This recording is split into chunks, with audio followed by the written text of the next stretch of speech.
Hello বন্ধুগণ, এখন বাজে 3:10 দুপুরবেলা। তো খাওয়া দাওয়া সেরে এই যে জায়ের বাড়িতে এসেছি। তো খাওয়ার পরে এখন আমাদের ফুচকা খাবো মন চাইলো, ফুচকা পার্টি। তো তাই সব যারা মিলে সঙ্গে সঙ্গে ফুচকা ভাজা হলো। এই যে ওই যে এক যা ফোন ঘাটছে, আর এই যে দেখো আমাদের মেয়ে।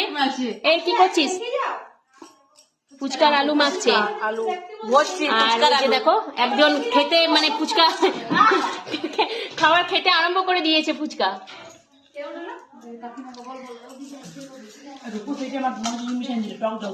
টক জল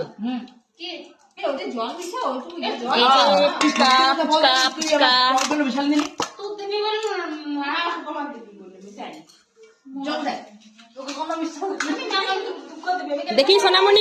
সোনামণি ফুচকা খাবে? ফুচকা পছন্দ?